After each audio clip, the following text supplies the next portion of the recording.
Good evening and welcome to the Lewiston City Council meeting for Monday, July 8th, 2013.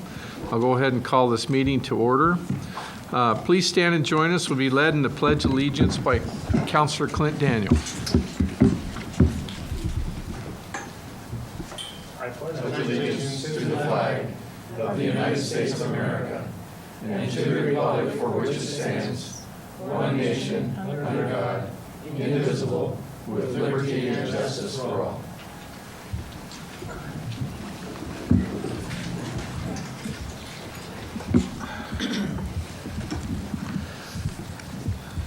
Next item of business is citizens' comments. This is an opportunity for citizens to address the council on agenda items or other items you wish to bring to the attention of council.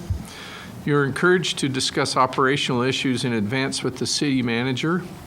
In consideration of others wishing to speak, please try to limit your remarks to 3 minutes. Are there any citizens' comments this evening?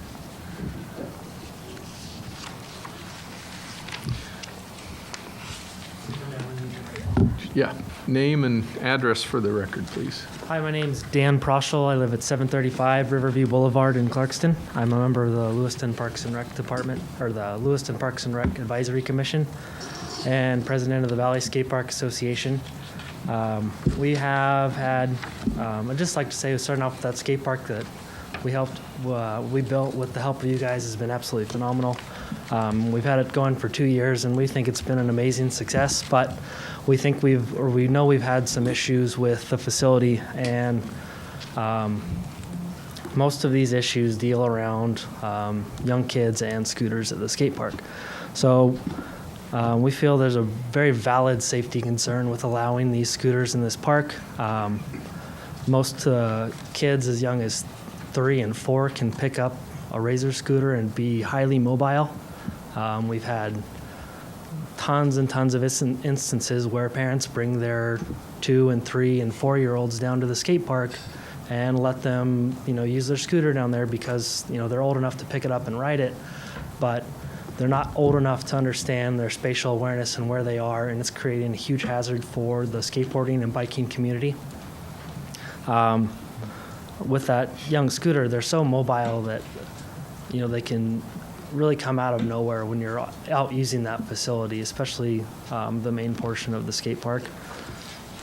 It's not like a skateboard where there's a learning curve and you'll spend a year or two learning how to use it, and you'll also pick up the etiquette of the skate park. Kids go down there and they're able to ride almost any feature on that park on a scooter at the age of 4, but they don't understand that there are other users there and that they're not using the facility in a safe manner. I've had a couple instances where I've almost collided with a 4-year-old. On one occasion, it was almost to the 5th time where I finally stopped the kid and told him that that's enough. Like, this isn't safe to have him out there, and I go over and try to explain it to their parents. And we have issues talking to the parents. I mean, people say that they have a right to be there at the facility or their kids have a right to use it. But when they're not using it safely and they're too young to be down there, it's creating a safety hazard for the other users.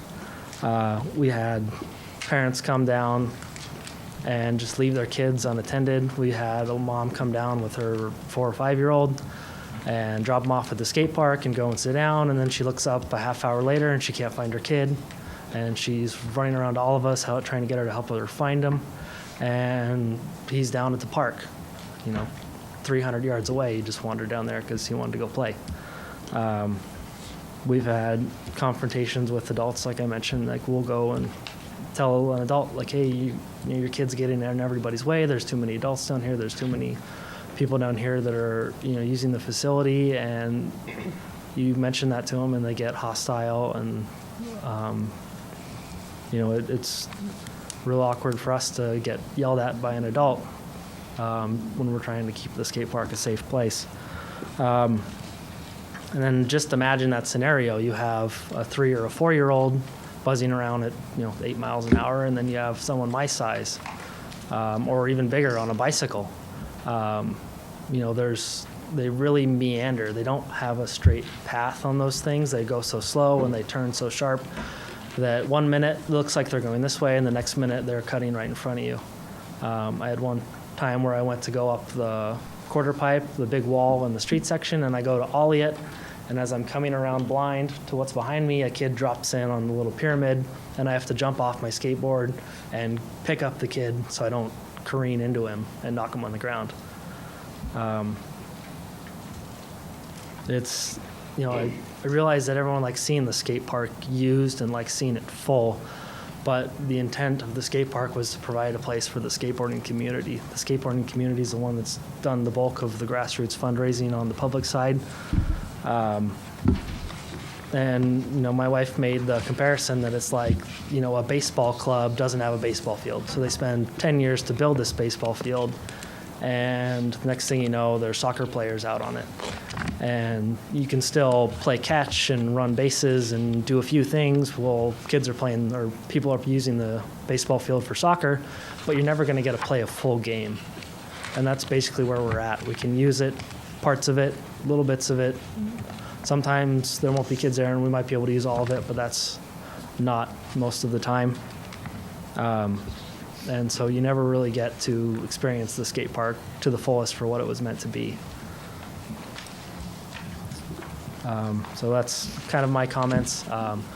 We went over this in the Parks and Rec meetings. The last thing we want to do is look like the bad guys that are taking this facility away from all these kids, but there's this legitimate public safety issue, and one of these days some little kid is going to get hit by a skateboarder or a biker. It's going to be a 3-year-old, and it's going to be someone my size that hits him, and the kid's going to get hurt. It's going to happen. It happens. There's so many close calls when something like this is going on. So I just wanted to bring the issue to your attention. We've talked about it at the Parks and Rec. They unanimously voted to approve these rules. And so I'd just like to say thank you for the time, and have a good day. Can I ask a question? Yes. Yeah. Yes. So is the issue the scooters or just more the 4-year-olds running around there? It's both. Obviously, it gets worse as the kids get younger. It's really crowded. We didn't anticipate having this many people. We'll have 10 skateboarders and 10 bikers out there, and it feels crowded, and then there's 20 scooters on top of that. And that's the problem, is every little kid has a scooter. I mean, I've got 5 kids, and we've got 4 scooters.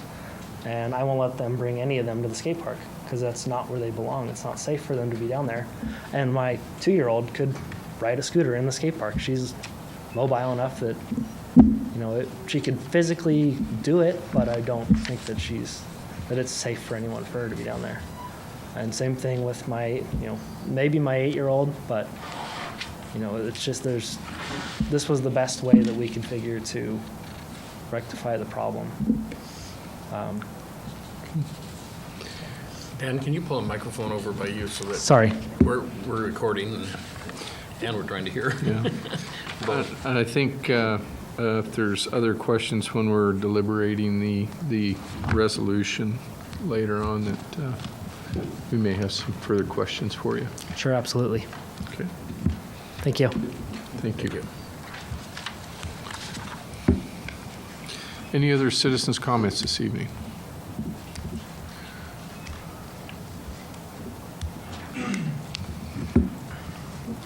Hi, good evening. My name is Chris Johnson. I live at 904 14th Street in Clarkson. And I just wanted to get up here and reiterate what Danny was mentioning. And I've been personal witness to having really young kids down there on tricycles, on little 16-inch and 20-inch bicycles with training wheels. Kids not even down there with helmets on, being of that young age, and also having hostile parents of those children be aggressive toward teenagers, be aggressive toward kids that are 14 years old that don't have very good verbal skills and aren't communicating very well, and saying, hey, this is where I'm practicing my sport, and I'm not being able to do that because your young child here is blocking the way. And most of the time, the parents understand once you spend a few moments talking to them and saying, I'm not doing this to be a jerk. I'm down here, I'm telling you this, that it's really unsafe for your child to be down here weighing 35 pounds when there's kids that weigh 150 pounds going around on 20-pound bicycles, moving at 15 to 20 miles an hour down there. It's almost as if like you would send a kid with a BMX bicycle out into like a motocross field, or just, it's not maybe that extreme, or having your kid play ball out with a bunch of adults playing basketball. It's similar to having that be in the way, and there's not any rules down there for any citizen to say, hey, this is where I'm practicing my sport. I'm off the street. I'm doing it here where we designated to build this facility. And I don't have any signs to back me up. There's nothing down there currently that states so specifically that this scooter, this Razor scooter, and kids that are that small are actually endangering themselves and other riders down there. And also those cheap Razor scooters, they've got a really low wheelbase, and they're made out of aluminum, and their bars are made out of aluminum as well. And they're down there and they're cracking the skating surface. So you're seeing little chips in the surface, and chips in concrete just lead to cracks and more problems down the road. So as well as being a safety factor, it's also good for the upkeep of the maintenance of this facility. That's all I wanted to say. Thank you. Thank you. Any other citizens' comments this evening? Okay, we'll move on to the consent agenda. We'll pull item F to active agenda item D, and we'll pull consent agenda item E to active agenda item E. Is there any other items on the consent agenda the council wishes to pull to the active agenda? Okay, hearing none, I'll entertain a motion to read the consent agenda. So moved, Mr. Mayor. It's been moved and seconded to read the consent agenda. Is there any discussion by council? Hearing none, those in favor say aye. Aye. Those opposed, same sign. Motion carries 7-0. Approving the meeting minutes of the June 17th, 2013 Joint City Council, Nez Perce County Commissioners meeting, and the June 24th, 2013 Budget Work Session. Accepting the minutes of the June 12th, 2013 Planning and Zoning Commission. Approving the bid award for the South Shore Pump Station upgrades, screw centrifugal pumps pre-purchase to Weir Specialty Pump of Salt Lake City, Utah in the amount of $241,974. Approving the Damon Addition Administrative Plat for a 3-lot subdivision of property located in the 3200 block of 8th Street. And approving the vouchers payable dated June 7th, 2013 through June 21st, 2013 in the amount of $2,434,427.87, and this excludes payments to Albertsons, Han Rental, and Han Supply. Okay, council, the consent agenda has been read. I'll entertain a motion to approve the consent agenda as read. Second. It's been moved and seconded to approve the consent agenda. Is there any discussion by council? Hearing none, those in favor say aye. Aye. Those opposed, same sign. Motion carries 7-0. We'll move on to the active agenda. First item is Resolution 2013-JR1, approving a grant of a utility and access easement across Lewiston, Nez Perce County Regional Airport property from Nez Perce County and the city as grantors to the city as grantee. I'll entertain a motion to read Resolution 2013-IR1, I guess, or JR1. JR1. So moved. Second. It's been moved and seconded to read Resolution 2013-JR1. Is there any discussion by council? Hearing none, those in favor say aye. Aye. Those opposed, same sign. Motion carries 7-0. Approving Resolution 2013-JR1 by title only. A joint resolution approving a grant of utility and access easement across Lewiston-Nez Perce County Regional Airport property from Nez Perce County and the City of Lewiston as grantors to the City of Lewiston as grantee, and further providing for an effective date. Resolution 2013-JR1 has been read. I'll entertain a motion to approve Resolution 2013-JR1. So moved. Second. It's been moved and seconded to approve Resolution 2013-JR1. Is there any discussion by council? Hearing none, those in favor say aye. Aye. Those opposed, same sign. Motion carries 7-0. Move on to vouchers payable for Albertsons at June 7th, 2013 to June 21st, 2013 for $89.03. I'll entertain a motion to approve vouchers payable to Albertsons for $89.03 with Councilor Daniel abstaining for conflict of interest. I move that we approve vouchers payable to Albertsons, $89.03 for June 7th, June 21st. Second. It's been moved and seconded to approve vouchers payable to Albertsons for $89.03. Is there any discussion by council? Hearing none, those in favor say aye. Aye. Those opposed, same sign. Motion carries 6-0 with Councilor Daniel abstaining for conflict of interest. Next item of business is vouchers payable to Han Rental and Han Supply, June 7th through June 21st, 2013 for $2,707.94. I'll entertain a motion to approve vouchers payable to Han Rental, Han Supply for $2,707.94 with Councilor Kleberg abstaining for conflict of interest. So moved. Second.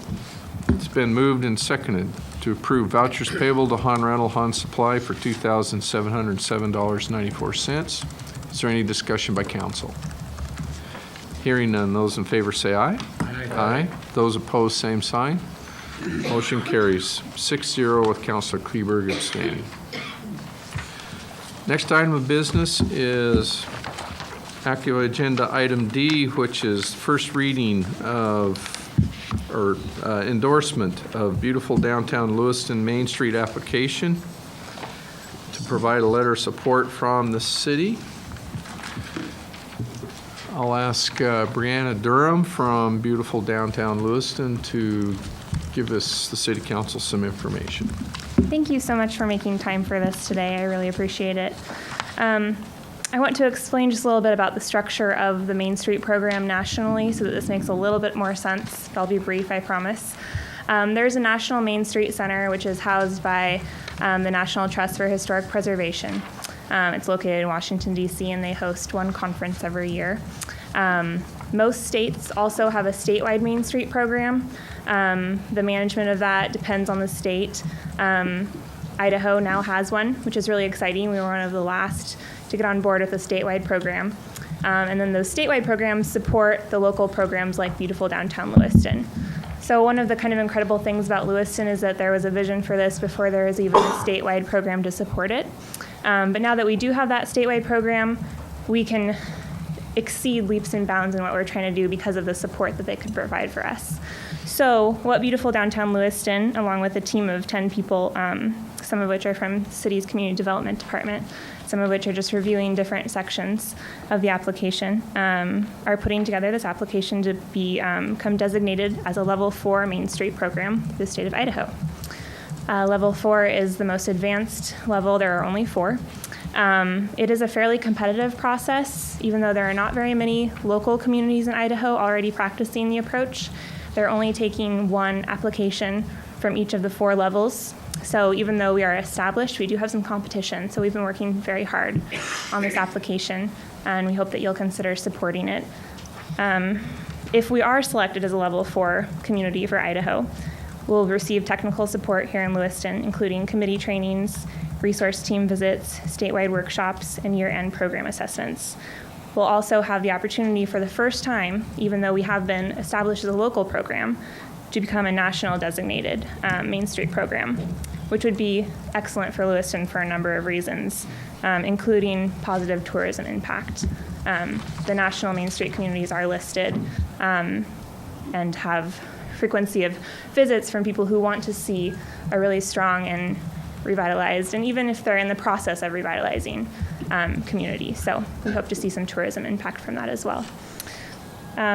What we're asking from the city is to allow Mayor Poole to be one of the reviewers and to certify our application to Idaho Main Street. And there would also be a non-binding letter of support from the city. We're getting a total of 20 letters of support for this application. We have some already that have been turned in and a few more that we're trying to receive this week. We have letters of support from LCSC, Valley Vision, the Chamber, property owners like Mark Alexander, Jeff Nessett, Larry Combe, Dave Whithouse, Butch Alford, Don Whitman from the library, and community members who volunteer with beautiful downtown Lewiston like Judy Higuera and Carolyn Radakovich, and 10 more letters on top of that. So it's a pretty extensive application, and we would just really appreciate your support in endorsing this. It's not a grant, it's an application to be considered as a designated Main Street program. Ms. Durham, is there any obligation going forward of the city? I know that we support BDL every year with a budgetary amount. Do you see that? Is there any additional pressure that we'd have to come up with matching funds or grants, or do you see any change in your program running as you have so far? Not based on this. There is, if we are accepted as that designated program, to support that statewide program, a lot like we ask businesses to support us. Every year there's I don't know exactly what they're calling it. There is a fee of about $1,500, and that's to support that statewide, to provide resources to us, a lot like how we ask businesses in Lewiston to support us so we can support them. So that's the only fee change. There is no sort of matching requirement whatsoever, though. In our conversations, when you approached me about this, if I understood it right, you said that you've kind of modeled BDL after the Main Street program anyway, so that Right. This is really pretty much the same thing. 100%. When there was the vision for this a number of years ago, and our initial board of directors and volunteers started Beautiful Downtown Lewiston alongside the city, they were already following the Main Street approach. And that's this comprehensive approach to downtown revitalization. I have a letter that I provided for you, and we just describe it as the state does, as a comprehensive, incremental self-help process for revitalizing historic and traditional buildings. So we've been following this all along, and it's always been the intention to become a designated program. We are just missing that state level support.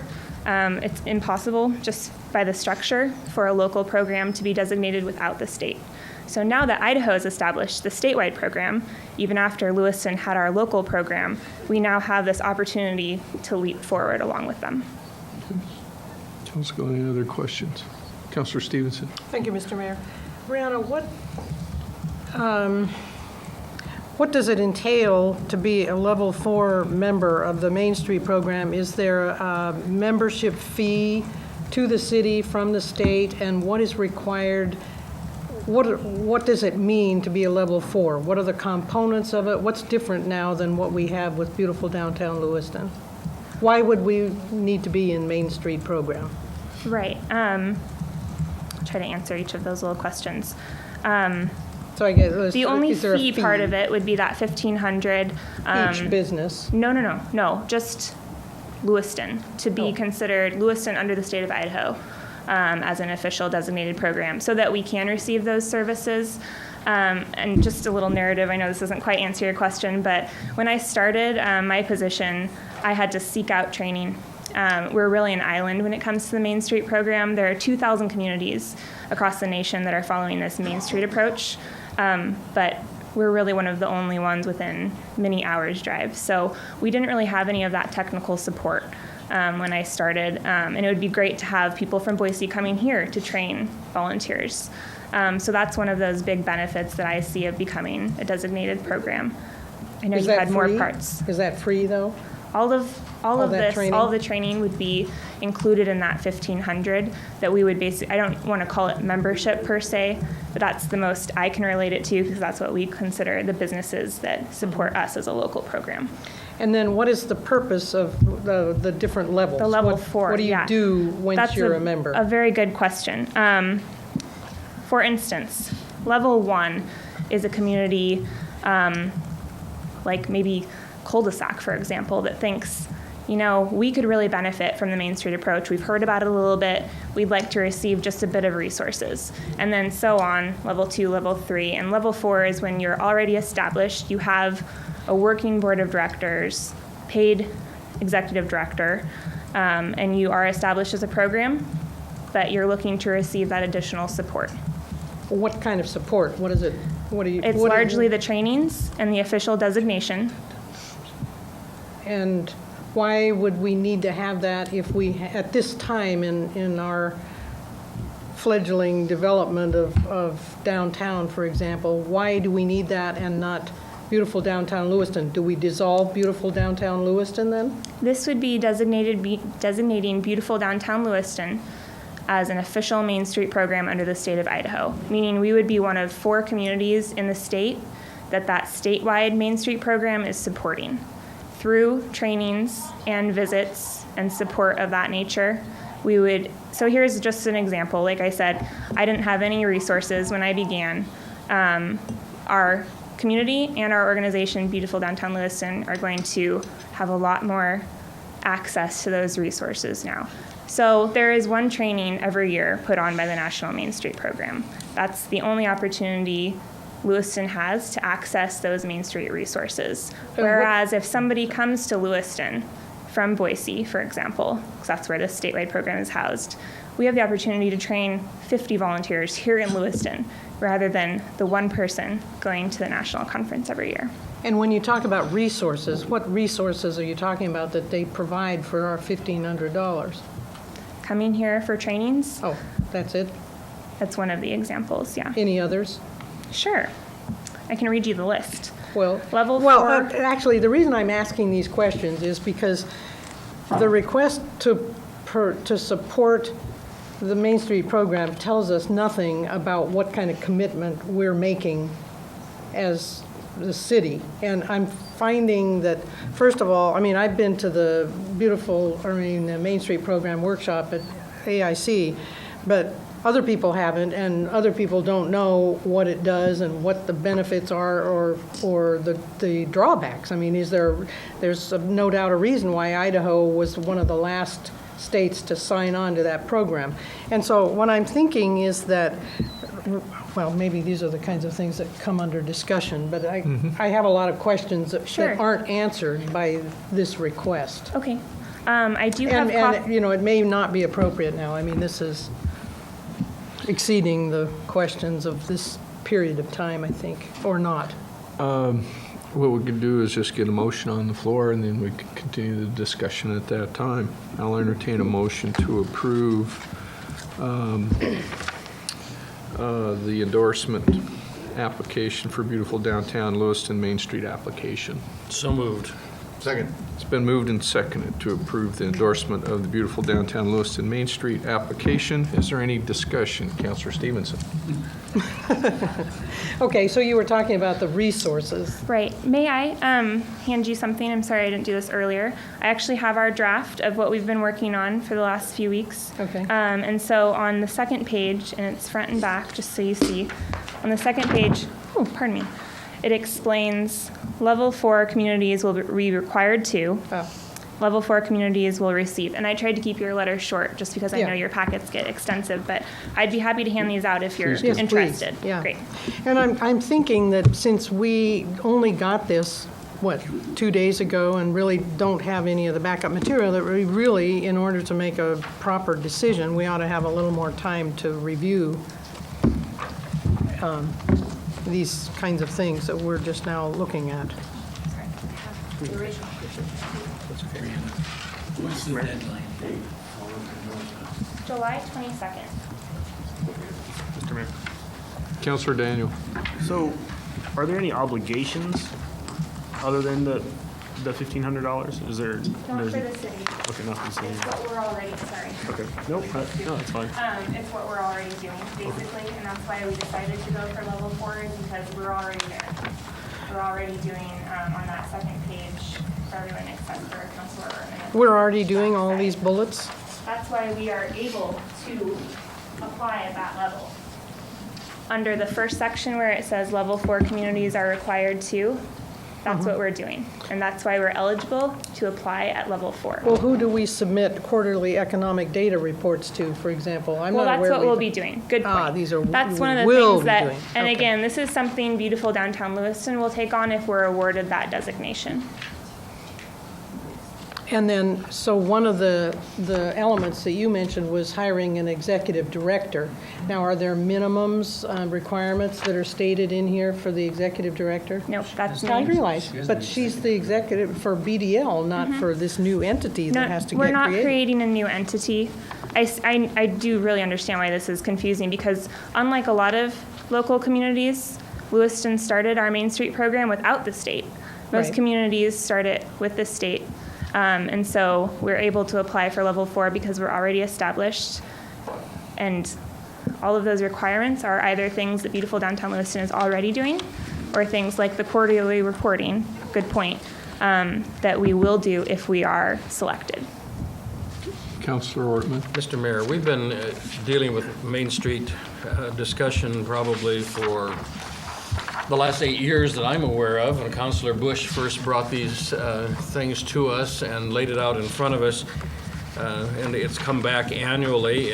We frankly are doing everything that's here. You're not requesting anything except a letter of support. It doesn't require any obligation on our part. What it really does, as we sit here being councilors, it's our recognition that we have already achieved a great deal in beautiful downtown Lewiston, but this particular level of the state program brings things into Lewiston that can enhance that program, and that's all we're doing. We're supporting getting those resources. This isn't a new topic. It isn't one that we've just had 2 weeks to look at. We've had 8 years looking at it that I'm aware of. We've had a chance to, we've looked at other cities during the course of that time. The term has been out there. We haven't had any question about it before.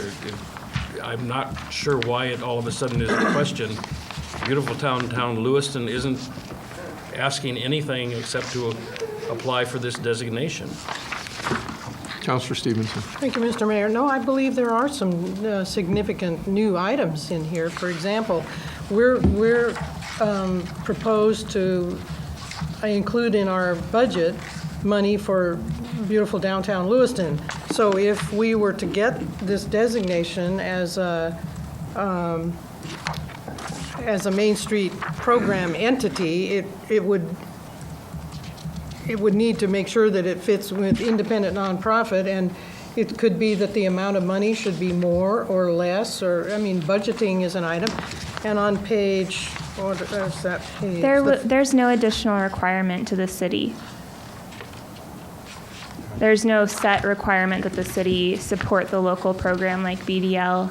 Section 2, historic identity. List Okay. historically significant buildings in the proposed Main Street district. I'm not aware that do we that have now. a We do Main that Street now. proposed You were on the district. you were on the historic preservation that does it. But Councilor Stevenson, can I answer that a little bit for you? For the purpose of this application, they're saying the proposed Main Street district, that doesn't lock the city into any specific district. It's strictly for the purpose of this application. So for the purpose of the application, they just want information about a certain area. So on one of those questions in there, and I apologize, I gave my draft to Councilor Ortman. Well, here. No, that's fine. I've read it, so. well, they're here. So anyway, when they say the designated or the Main Street district, it's just what they're asking us to, thank you, to give them information on. So for the purpose of this application, it's 1st through 9th, Main D, and then waterfront. And there's a map of that. if you were interested in seeing. I apologize, the numbers didn't print out properly, but it's under question 5 in section 3, which is called potential. You're right, So- I'm just looking at it. Matter of fact, I have some There's a questions map about there. section 3. And that it doesn't lock the historic, it's not the historic district, it doesn't lock the commission into anything specific. They just wanted us to say, what's the area that you're working in? Well, I guess the thing that disturbs me is that beautiful downtown Lewiston is an entity that is private, from what I understand, of the businesses organized in, in the downtown area. And yet the Main Street program is a municipal-backed goals. Yes, we agree. Like, for example, it says on the section 3 there, what are the goals and so on, the vision and long-term goals. Well, we as an entity have not talked about those kinds of things. The beautiful downtown Lewiston is a private entity. This becomes a public entity. And that's why it says, what are the short and long-term goals does your community expect to achieve through participation in Main Street program? And so since we already have a Main Street program established, I was listing the goals that our organization Well, has. that Main Street program is different from beautiful downtown Lewiston. No, it's not. It's the same thing. It will be, no, it's No, it's the same thing. BDL is a private entity made up of the businesses. BDL is a Main Street program. We are a Main Street program. Have been since they started. This is not forming anything You new. can't have been, because we have not been a Main Street program in Idaho. We were a local like to program call for the before there was a question, please. state. Let's call for the question. The motion on the floor is approval and endorsement of beautiful downtown Lewiston Main Street application. They're asking for a letter of support from the city. Those in favor say aye. Aye. Those opposed? Nay. Motion carries 4-3. Thank you.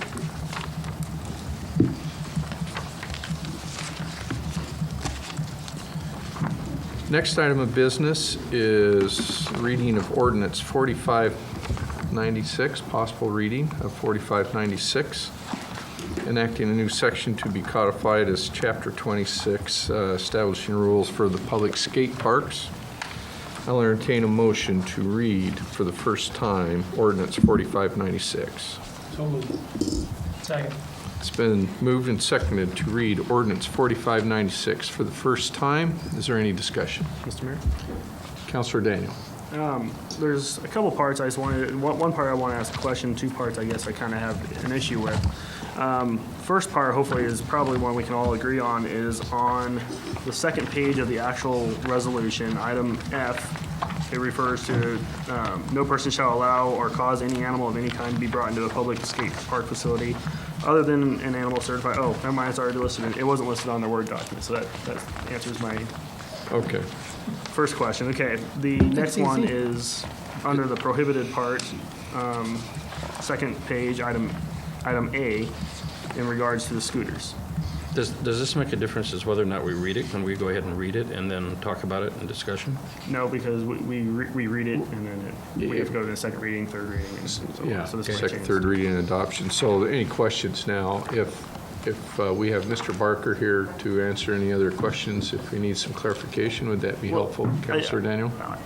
I guess I don't have any questions. I guess it just seems to me more that we might have a age restriction problem more than a scooter problem. And I actually, before the budget work session today, I went down there and watched for a little while, and there were 6 individuals down there. 4 of them were on a scooter, 2 of them were on a bicycle. I'm sure when it gets really crowded, it becomes I can't imagine how big of a mess that could be. But the fact is, there was 4 young kids actually outside exercising. They weren't hurting anybody. I guess whenever a government entity bans a particular group from a public park, we should have a good reason to do that. If we want to set up maybe some other kind of rules that might bring this into scope so everybody can enjoy the park equally, I guess I'd look at doing that. I can't really support eliminating people having scooters on there, especially if they're being widely used. I mean, if it's a big problem, it sounds like that means there's a lot of people using it. So, and when I was down there, I spoke to at least 2 parents and 2 babysitters. Of course, they were all there watching their kids on scooters. They voiced their opposition to this, and I don't know. I guess I'm looking for some input on what everybody else thinks of the scooter issue. Mr. Barker, would you give us a summary or overview? I know Mr. Prosel has done a pretty good job, but would you kind of fill in? Sure. Yeah, Mr. Proschel, both Mr. Proschel and Mr. Johnson made some good valid points. Through the communication, like Mr. Proschel had said, we've discussed this probably for about 3 months of our Parks and Rec Commission meetings. This was an item of discussion. We started off with an age restriction when we originally wrote what we wanted to have put in a code. We looked at different examples that are out there in different communities, and age wasn't something that was always noticed. After looking at the issue further, the more visible times that you can see the issue with the overcrowding is after school times, evenings during the school year. This time of the year, it's probably a little bit slower, warmer out right now. It'll probably pick up a little bit this evening. But a lot of it is this damage. The structure was created, and the park was created in mind for use by bicycles, skateboards, and inline skates. Nothing in the manufacturing of it did we include or consider the use of scooters. Scooters have drastically skyrocketed, the use and purchase of them, since the skate park went in. And one of the main reasons Mr. Proschel had mentioned was because of how easy it is to pick it up for any age. But it really comes down to a lot of the damage, and I'd be more than happy to, if anybody wanted to go down there at any point before the final approval and take a look at some of the damage that's occurred. But a lot of this is not inexpensive to fix. So like I said, we looked at different options. Do we restrict ages? Do we only allow younger kids in the park at certain times of the day, Saturday mornings or whatever else? And what it really came down to with the commission was the damage. Is it just metal vehicles, metal wheeled vehicles? Well, it's the aluminum base that you stand on is the major issue that we have with that. With the bicycles, the issue that we had was with pegs, and most all of the retail places in town now serve or sell plastic pegs or pegs that are appropriate for use. And I know a lot of them try to push those that are purchasing bikes to purchase those as well. But yeah, it's the long aluminum base to the scooter. And obviously when they fall, when they drop them down, or if they jump off of it when it hits the ground, it can chip the concrete pretty easily. Councilor Stevenson. Thank you, Mr. Mayor. Well, everybody's done a great job getting the skate park organized, and it's good to see now evaluating how the process down there is working. Mm-hmm. The question I had reading this was, how is this code going to get enforced? Is it just informal? Well, it would be enforced like any other code that we have within the city. Obviously, right now we have some posted rules that are down there, but none of them are enforceable besides the hours of operation. Mm-hmm. And even at that, I know that the police department is checking on that when there's individuals there, especially during the summer. I mean, the best riding time, you can ask these guys, is probably from like 10 till midnight because it is lit down there. But yeah, it would be something that if we had an officer that stopped in and noticed, it obviously is probably not a high priority as far as enforcement based on other things that may be going on in the community.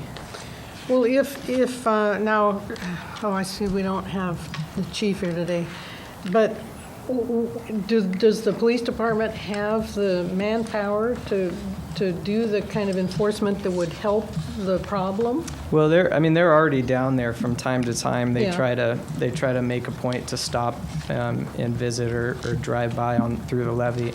But a regular, it's going to be irregular based on what their load is at that time. Then would that help?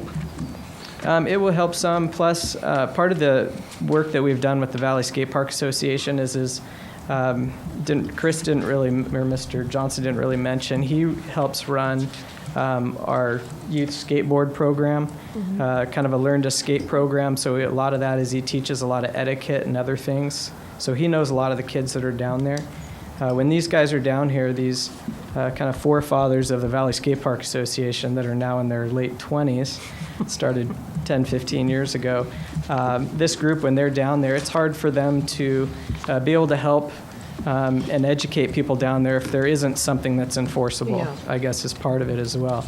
And they can point to the sign and say, hey, you need to wear a helmet, but if it's not something that we've entered into code, it's hard for them to even help support on their end. So they're doing as much as they can down there to help out our cause.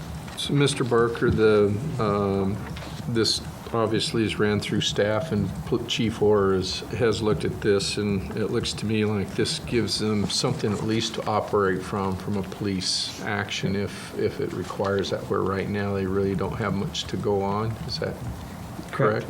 Yep. Okay. Councilor Ortman? In here makes reference to the director, which is either you or a designee. Does that person, you or the designee, are you on call? How do you get involved in this process? It just, it all depends. I think most of those references are towards the latter part. That's as far as additional enforcement. Obviously, I'm technically on 24/7, 365. So if there's an issue that the police department, we work really closely within our parks with the police department.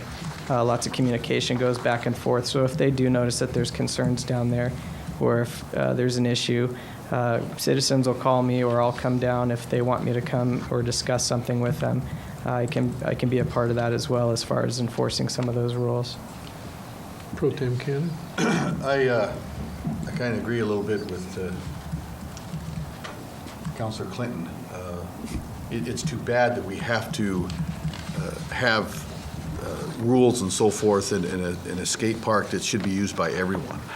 On the other hand, what happens when that 3-year-old gets seriously hurt by a skateboarder or somebody on a bike without a helmet and goes down and is all of a sudden a vegetable? That would be very scary in my eye. And even if that was my grandson or my granddaughter down there and somebody hits them without, well, you're too young to go down there, sweetheart, but, as you get older, we can go down and watch, and we can do these kind of things and educate those kids on how the process works and who and what's going on at what time. I think this is a good thing. We're not trying to limit the kids to go down there. This is more of a safety issue in my eye than anything else. And when that first child gets hurt that serious, who are they going to come to? You know who they're going to come to. They're going to come to this council, and they're going to go to that city manager, and then all of a sudden lawyers are involved, and then we have a big problem on our hands. I don't want to see that happen. This is a good thing. I think this is something that probably needs to be done. They can take their kids down at a young age and show them how it's done, get them involved in a skate school or whatever you call it, but and educate them on this skate park, because it is dangerous down there. If you've seen 30, 40 kids down there going every which way, a lot of them kind of know what to do, but a lot of them don't. And if they're not wearing helmets and if they're not doing the things that need to be done, I think we're in for a lot of trouble. So even though I totally agree with Councilor Daniel that we're limiting our children on what we can do, I think education is the most important thing. And this is a good way to start those younger kids and take them down, show them what's going on, take them home, get them familiar with things, get them in an educational process, and then as they get older, they'll understand what this skate park's all about. Councilor Daniel? I guess the flip side is, like you said, the people using scooters has exploded because they're cheaper, anybody can get them. So I'm doubting they're just going to go away. I'm assuming they're going to go to our sidewalks instead. and they could, potentially damage our sidewalks, or they could be hit by a car. It is a tough situation. The people who work really hard for it should be able to actually use it in the way that it was meant to be used. It's just, I'm stuck with this, trying to figure out, is it the right thing to do, though, to tell, the fact that we have so many kids down there, it tells you it's going to affect a lot of kids and a lot of parents that go down there and they're able to sit in the park while their kid plays. Now, maybe they should be doing a better parenting job and not allowing them to cut in front of bigger kids on bikes and skateboards, but I don't know. I'm really stuck on that one part, so. Councilor Stevenson. Thank you. Did you say, what have other municipalities that have skateboard parks about that same size and so on? What have they done? They're actually even more restrictive than what we are. They'll limit it to just skateboards only. Oh. And then they have like a BMX type course. Totally and separate? Yeah, something totally separate. And that's something that we've actually looked at and discussed with Community Park. There is a BMX group in this community that's formed, and we're allowing them to play in some dirt up at Community Park in one of our areas, and just basically mold and do what they want up there to try and create an atmosphere that they'd like. Obviously, it's a lot easier to move dirt than create concrete, a lot less expensive. And what have other cities and towns done about the scooters? They've a lot of them, very few that I've seen allow everybody at one point. They either have a separate scooter type facility, or they just don't allow scooters at all. How about does it work at all to have different times, like specify Tuesdays from 2 hours or something, the scooters can be here, or the same with age groups? Yeah, some have done that, younger. but it's the public education process that just gets real confusing, and it's hard to keep track of when my designated time is or not. And I just want to make a point that we're not saying that scooters are bad by any means. It's just based on how the facility was developed. Scooters have their place for sure. We have plenty of trail systems, and maybe that's something that that group can get together, and we may be able to find some space down the future to try and create something for them. But they definitely have their use, and obviously a lot of kids have scooters because of their ease and promotes physical activity for sure. Councilor Rutman.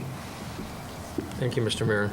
As a grandfather who has grandchildren on scooters, I can tell you that sometimes their judgment is not exactly the best. We spend a lot of time, we live in a cul-de-sac, rather well protected, but there's a lot of traffic in the cul-de-sac, and we're constantly reviewing the rules and how to deal with the scooters. The scooters do gouge things pretty easily, the way they're designed. They gouge the road, not quite as much as the Sunshine people do with their big trucks when they come in the cul-de-sac, but they do cut their way. They bother me. What I like in here, and there are two places that I think are really good and responsible, in section 2619, in section A, and then also in section D, it lists what kinds of things are not included, and I think scooters are probably the only thing that we hear that we're discussing that we're very upset about. We probably all recognize that unicycles in that environment are not good. Go-karts and wagons are probably not good. That's good recognition in that part, but I also like the other part of responsibility states that the people who are using the skateboard park are expected to conduct themselves in a proper and good, safe manner in the rest of the park system. They're not supposed to be out there in the public park with the skateboards doing things that would endanger other people as well, and that's a good recognition that's in here. It's a grand facility. I love going down there to watch it. I enjoyed participating in the fundraiser this last weekend, and I know you'll have many more because you're trying to get that thing paid off. But it's pretty exciting to go down there and to watch. And I had many of those our former students. They're bright. They're well aware of the fact that they don't want to hurt somebody else. It's not in their makeup. Their makeup is to have fun and to to use that adrenaline and to get a little bit of a high there in that particular sport. But these are people who do not on purpose want to be hurt or want to hurt anybody else. It's just not in their nature. Their nature is to enjoy the sport and to get the high from the sport itself and to push the limit just a little bit. But when you have somebody who's pushing the limit, who's a high school student, at the speed and the dexterity that they have, a young child like my grandchildren simply can't make that kind of judgment call. I wouldn't put any one of my grandchildren down there, and I think that's irresponsible of parents. It's not a babysitting service. It shouldn't be.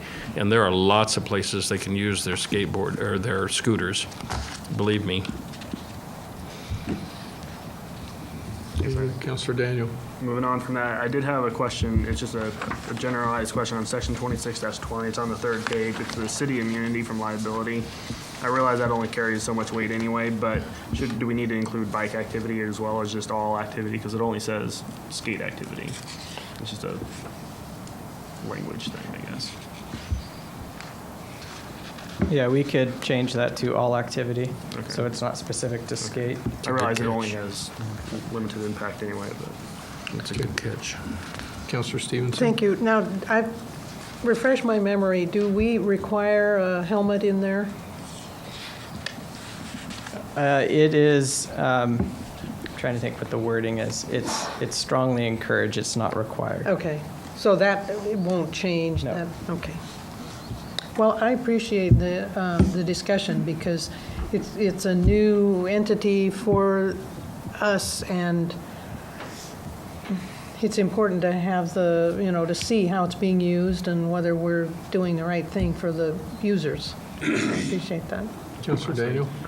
But yeah, so other than the fact that I don't support the exclusion of scooters, I do think this is a pretty good document. So I'll at least vote for it for the first reading, and we'll go from there. So. Okay. Well, I think it's important that, one, that we protect our investment, but also protect our citizens. And I don't think there's a sport or activity out there that doesn't have some kind of etiquette associated with it, whether it's boating or hunting or bicycling or anything. So I think that, yeah, unfortunately, there's some folks that don't make very good decisions. It might be a good idea, but at the moment, those are the folks that we have the rules made for to protect us from them. So I think that to put some order and some safety, a little more safety into the skate park, I think is important.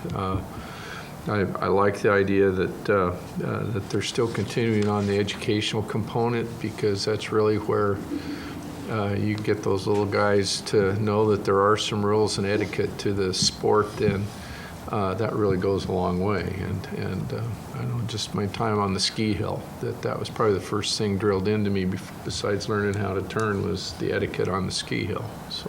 Councilor Kleber. Thank you, Mr. Mayor. And Tim, I don't know if it would be appropriate to include tricycle in there with the Prohibited, yeah, we can add that. I know it says other than the allowed forms, but maybe specifying it. I mean, it's just kind of common sense. And a lot of what goes on out there, whether it's extreme skiing or it's skateboard riding, it's a Darwinian type of concept, and you get whacked a couple of times, you probably don't want to go back there very often. So, that's the way I look at it. And then, Mr. Barker, I think the language allows you to actually set or your designee to set the rules and other things there. So we'll probably see some signage and stuff in the future to kind of outline that kind of requirement. Yeah, we would, and obviously we wanted to create a base for the future development of other facilities, so we've got something to work off of. One other addition that if I could, wanted to make that was left out on section 26-19, letter D. As far as the first line, no person shall ride or use any roller skates, inline skates, bicycles was left out of that. So inline skates, bicycles, or skateboards. So just adding bicycle to that. Okay.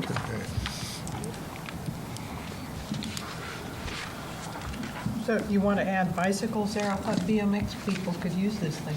They can't. Yeah, that's They part can't. of They the just can't. allowed. They just can't ride them like the knuckleheads. Oh, okay.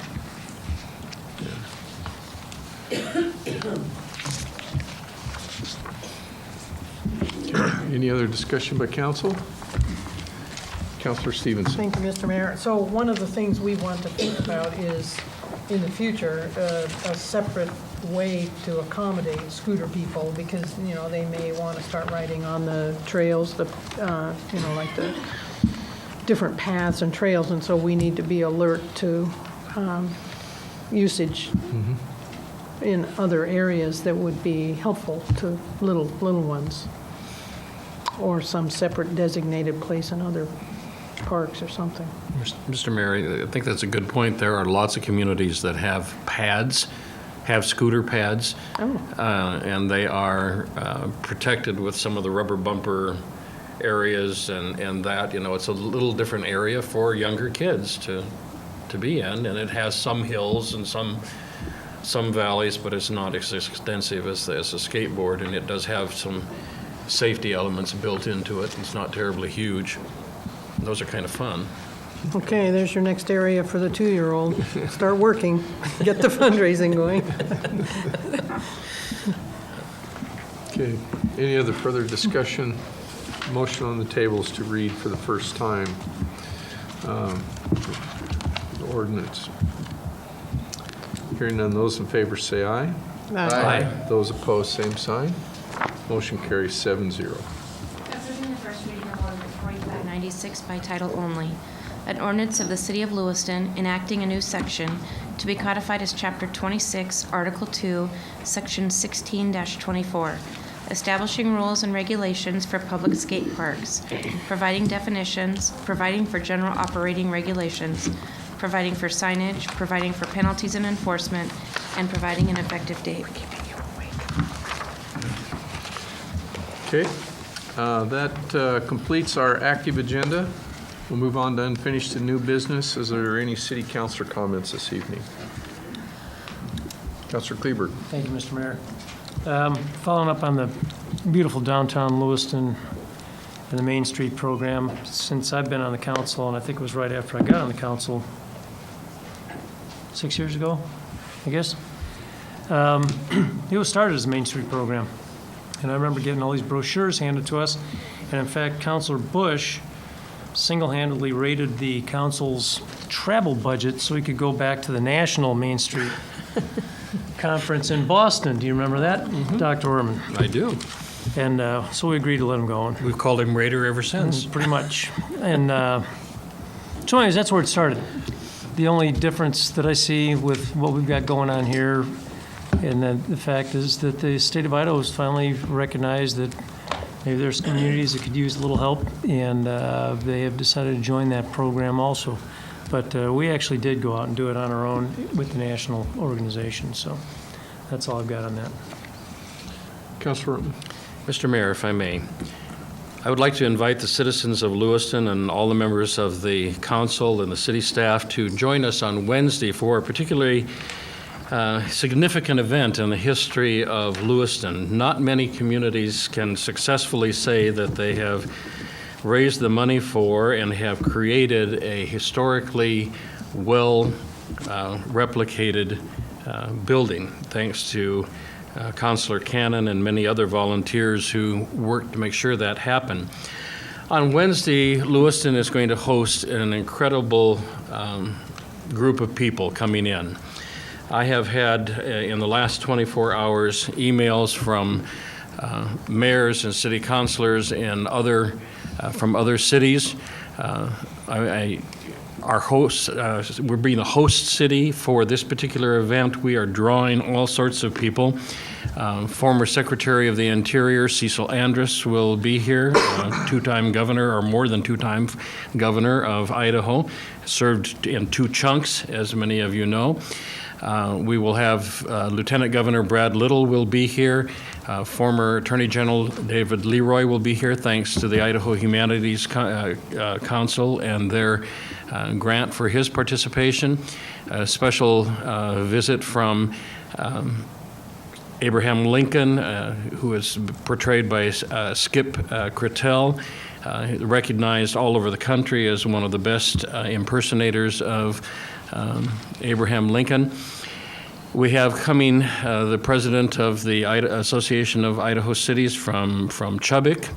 I've been chiding the mayor of Boise for a long time. They just finished their sesquicentennial events on Sunday, or at least a chunk of them. They also have a mayor's ball in October.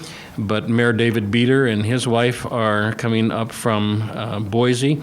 And the list of people is kind of endless. All of the members of the Idaho Historical Society are coming.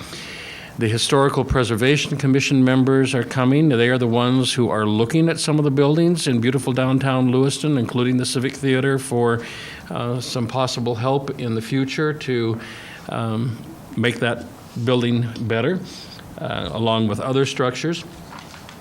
I'm impressed by the fact that when we typed up the donor and volunteer list, it is 2 pages long, 4 columns on each page, in 8-point type. It is pretty impressive to see how many people have stepped up to the platter, how many donors. There are only 5 or 6 of us who have been what you might call major donors financially, but most of those are people who have just liked the project and who've sent in the $50, $20, $100 bills. We're going to make sure that we continue fundraising so that will not ever be a burden to the Historical Society when that's turned over someday. It's really tremendous. The other part of that day that's significant is that the person who gave birth, who fostered the project, John Mock, is receiving from the Idaho Historical Society the Esto Perpetua Award for history preservation. And that will happen at the noon luncheon. I think it is significant to note that Dr. Lee Vickers and Deanna Vickers will be returning. She is the lady who essentially saved the Buckeye Temple from really going into decay. They will be at the luncheon as well. The chairman of the tribe, Silas Whitman, will be speaking at the luncheon. It's an event that really should be stellar. I'd like to encourage people to bring their own chairs. Tim Barker and crew are setting up 300 chairs. We have the wonderful canopy over by the Nez Perce County building, and our police station is nicely covered with shade, but you really probably need to get there fairly early. Bring your own chairs as well, because we hope that the 300 will not suffice. The community band is participating. We have several musical groups that day.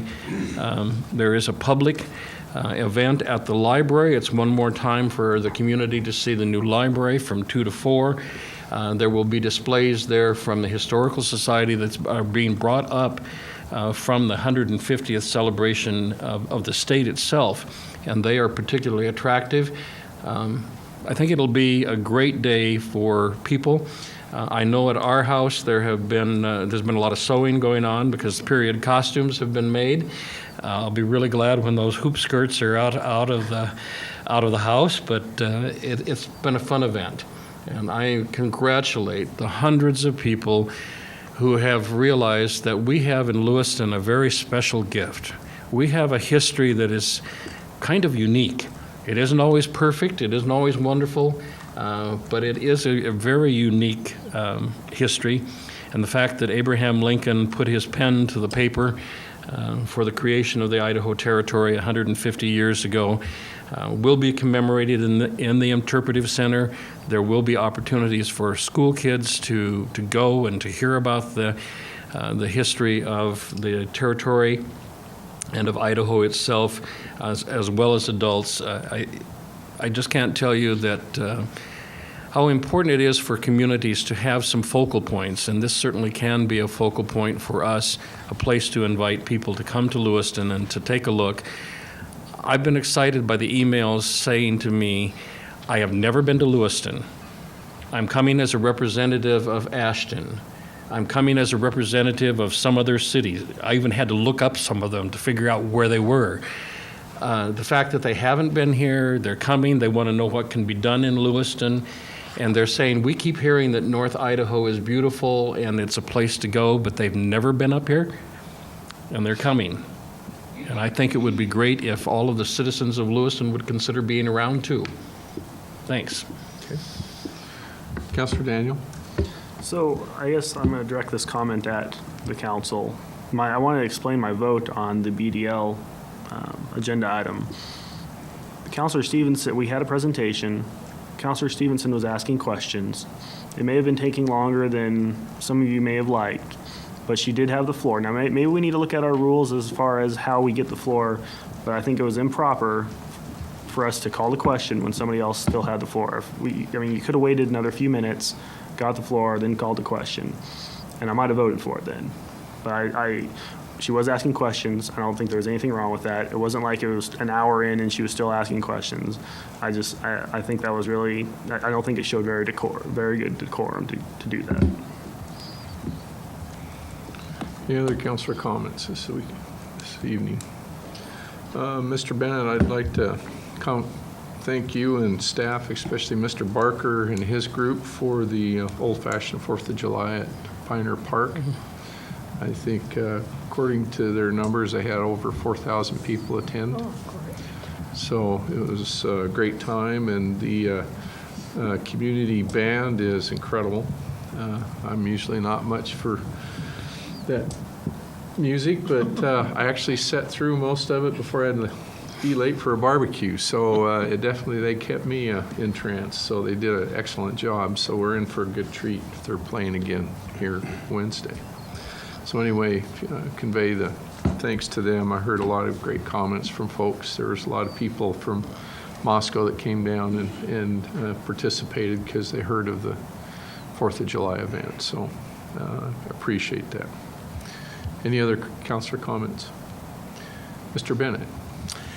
Just a couple of reminders. Tomorrow at noon, the Urban Renewal Agency will be meeting at City Hall to review the status of the revenue allocation areas for the Urban Renewal Agency.